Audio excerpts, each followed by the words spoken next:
Gun dia tu dan telah menyala dah. Laser tu nak tembak boleh dah. Soalan dia, are you Malaysian? Haram Malaysia? Are you Dia kata ya, dia Malaysian? tak boleh.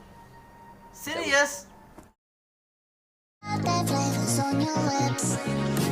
Click on the letter going on a bubble tea trip.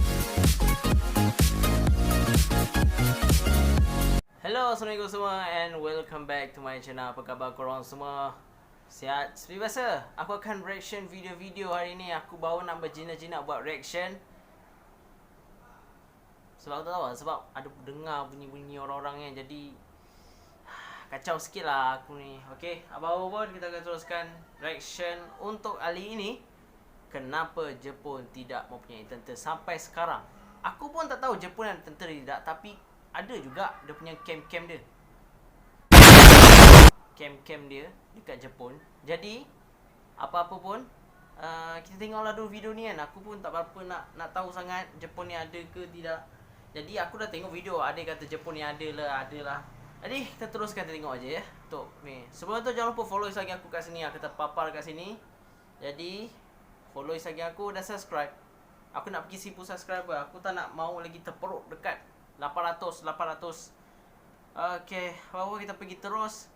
Jump into the video. Dan kira 1, 2, 3 and play. Perang Dunia Kedua 1939 hingga 1945 adalah satu trauma besar kepada rakyat Jepun Subscribe, sehingga okay, kini. Dalam perlembagaan FBHD channel, 1947 okay? Jepun, Artikel Subscribe. 9 menetapkan bahawa perang sama sekali tidak boleh digunakan dalam menyelesaikan mana-mana pertelingkahan antarabangsa I know dan about tidak this. membenarkan kewujudan pasukan tentera untuk tujuan menyerang negara lain.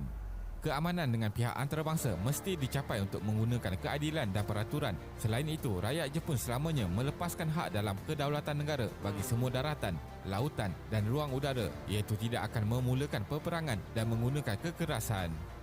Selepas Perang Dunia Kedua dari tahun 1945 hingga 1952, Lama bermula gila. pendudukan Jepun oleh pemerintah tertinggi kuasa bersekutu yang diketuai oleh pihak Amerika Jepun dah Syarikat. mengalah ya. Jepun yang Kau baru kena faham, sahaja ya. tewas, bahkan dua bandar besarnya Nagasaki dan Hiroshima Yes. telah dibom, perlu fokus sepenuhnya untuk pembangunan ekonomi negara. Perdana Menteri Yoshida Shigeru 1946 hingga 1954 memperkenalkan doktrin Yoshida yang menetapkan Jepun sebagai sebuah negara damai. Jadi, dalam video kali ini, kita akan melihat bagaimana Jepun tidak boleh mempunyai pasukan tentera. Yes. Teruskan menonton. FBHD channel, subscribe. Artikel 9 Perlembagaan Jepun 1947. Artikel 9, okay? Perlembagaan Jepun yang digunakan pada hari ini merupakan perlembagaan baru yang digubah selepas Perang Dunia Kedua bagi menggantikan Perlembagaan Empayar Jepun 1889. Perlembagaan tersebut digubal oleh tentera Amerika Syarikat dalam SCAP di bawah arahan Jeneral Douglas A. MacArthur. Perlembagaan baru mempunyai 103 artikel keseluruhannya, diluluskan pada Februari 1946 dan mula berkuat kuasa pada tahun 1947. Artikel 9 Perlembagaan Jepun melarang negara tersebut dari memiliki angkatan tentera sendiri dengan tujuan untuk tidak mahu Jepun terlibat dengan sebarang peperangan. Jepun yang sebelum ini adalah sebuah kuasa besar Artikel dunia 9, yang okay? memiliki pahlawan di Larang negara Brunei. tersebut. Jepun berubah mengamalkan dasar mencintai kedamaian dalam pentadbirannya. Peace. Namun hakikatnya, Jepun masih menghadapi pelbagai cabaran seperti ancaman keselamatan dari Korea Utara, China dan Rusia. Disebabkan itu, Jepun terpaksa mula bergantung kepada sebuah negara lain yang mampu melindunginya. Maka Amerika Syarikat bertindak sebagai pelindung yang dapat menjamin keselamatan dengan menempatkan angkatan tenteranya di Jepun.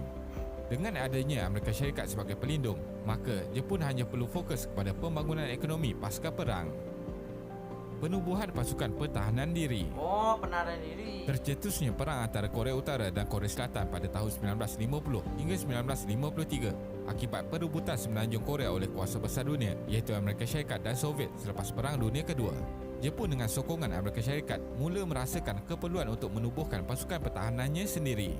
Ia bermula pada tahun 1950 dengan penubuhan polis simpanan, kemudian menjadi tentera pertahanan pada tahun 1954 bagi mempertahankan ruang udara, laut dan darat dari serangan luar. Walaupun dilihat bertentangan dengan perlembagaan pasukan Jepun dan pertahanan, dipertikaikan rakyatnya sendiri, tetapi kerajaan Jepun menegaskan bahawa matlamat penubuhan JSDF adalah untuk pertahanan semata-mata dan bukan untuk menyerang negara lain.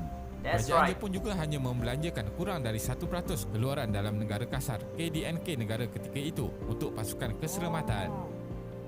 Perjanjian Keselamatan Jepun Amerika Syarikat 1951. Penjajahan Amerika Syarikat di Jepun berakhir pada tahun 1952 apabila Kongres Amerika Syarikat mempersetujui satu perjanjian perdamaian.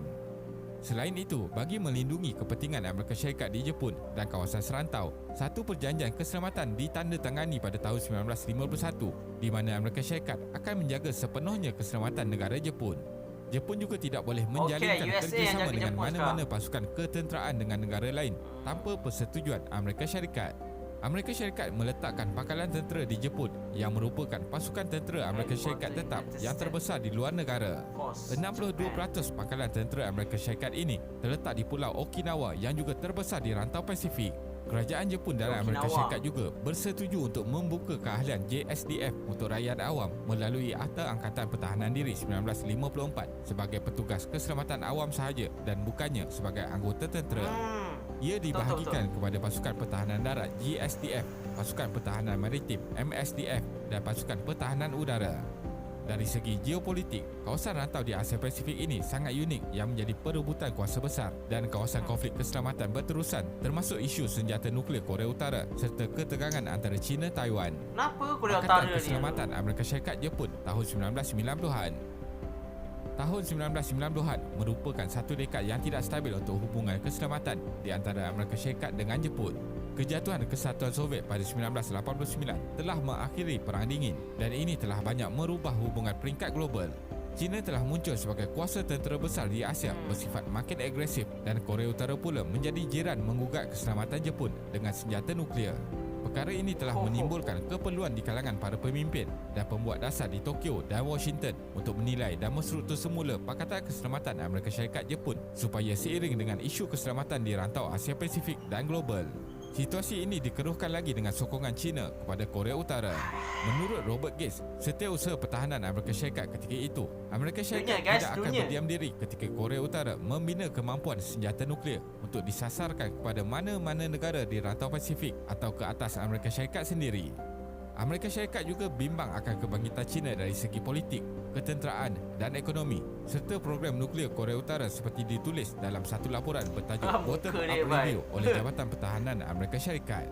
Laporan ini menjelaskan bahawa penceroboh serantau atau negara yang agresif di mana boleh mengancam kepentingan Amerika Syarikat dan sekutunya mesti dihalang.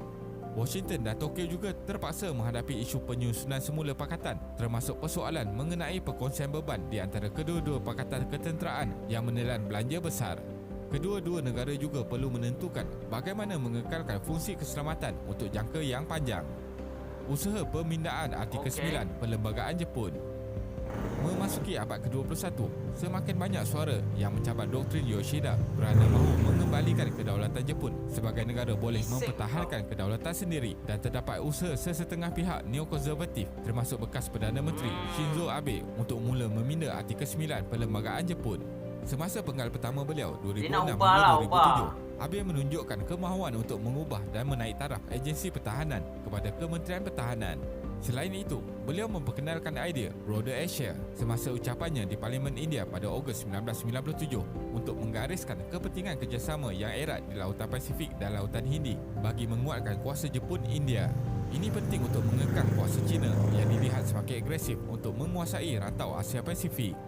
Selepas itu, satu lagi idea diperkenalkan semasa penggal kedua beliau di mana Abe memasukkan Amerika Syarikat dan Australia dalam pakatan tersebut menjadi 4 hala atau disebut Quad. Namun sebulan selepas itu, Abe meletakkan jawatan sebagai Perdana Menteri Jepun dan idea ini tergantung seketika. Selepas Abe menjadi Perdana Menteri Jepun kali kedua pada Disember 2012, idea Quad ini diaktifkan dan beliau terus menulis konsep Quad dalam artikel Asia Democratic Security Diamond dalam majalah Project Syndicate. Ia merumuskan bahawa Jepun perlu memainkan peranan yang lebih penting bersama-sama Australia, India dan Amerika Syarikat di kawasan Lautan Pasifik dan Lautan Hindi. Namun, Perdana Menteri Shinzo Abe telah meletakkan jawatan kali kedua pada Ogos 2020 dan usaha beliau untuk mengubah Artikel 9 Perlembagaan Jepun berkenaan kuasa ketenteraan tidak tercapai.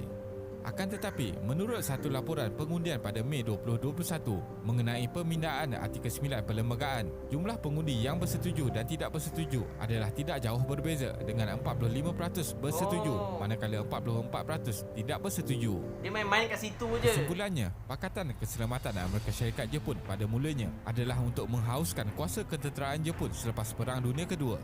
Selepas Perang Dingin, muncul pula isu keselamatan baru di rantau Asia dengan sikap agresif China terhadap negara-negara jiran dan pembangunan senjata nuklear di Korea Utara. Amerika Syarikat juga mahu menjaga banyak kepentingan di rantau Asia Pasifik di samping perlu membuat perancangan bagi mengatur perbelanjaan besar pasukan ketenteraannya di Jepun. Artikel 9 Perlembagaan Jepun pada masa kini relevan untuk dipinda bagi menjadikan Jepun mampu mempertahankan keselamatan dan kedaulatan negara tersebut tanpa campur tangan luar. Terima kasih kerana menonton dan jangan lupa subscribe. Jumpa lagi. Jangan lupa subscribe. Okey. Maaf ya kalau kau dengar bunyi motor. Nyampah orang macam ni lah. Tak reti nak duduk rumah. Sorry. Okey. Aku dah nampak kat sini dah. Selepas Jepun, dia dah buat segala-galanya dah. 2 bandar dia dah kena bom. Negara-negara yang sekitar dia ni, Korea Utara dengan China, aku tak tahu apa masalah diorang. Diorang ni dah komunis. Komunis je lah. Senang je lah. Negara komunis ni, dia ni tetap macam tu juga. Dia pun buat penyakit, dia pun buat roket, dia pun buat masalah, dia. Semua kat dia. Why are you running? Why are you running? Jangan lupa untuk like dan follow Instagram aku akan muncul kat sini. Selalu kau nak muncul kau ya. Okay. Kalau ada video, dengan di komen. Dan hati-hati tau dengan negara-negara macam China, Korea Utara. Aku harap Jepun ada tentera lah. Boleh kasih sengat sikit lah dekat China tu dengan Korea Utara tu. Biar sedar diri sikit. Aku tahu apa yang terjadi dekat negara kita. Tapi ini untuk keselamatan diorang sendiri. Sekarang diorang dah tak ada nak fikiran macam dulu. Sekarang ni negara dah maju.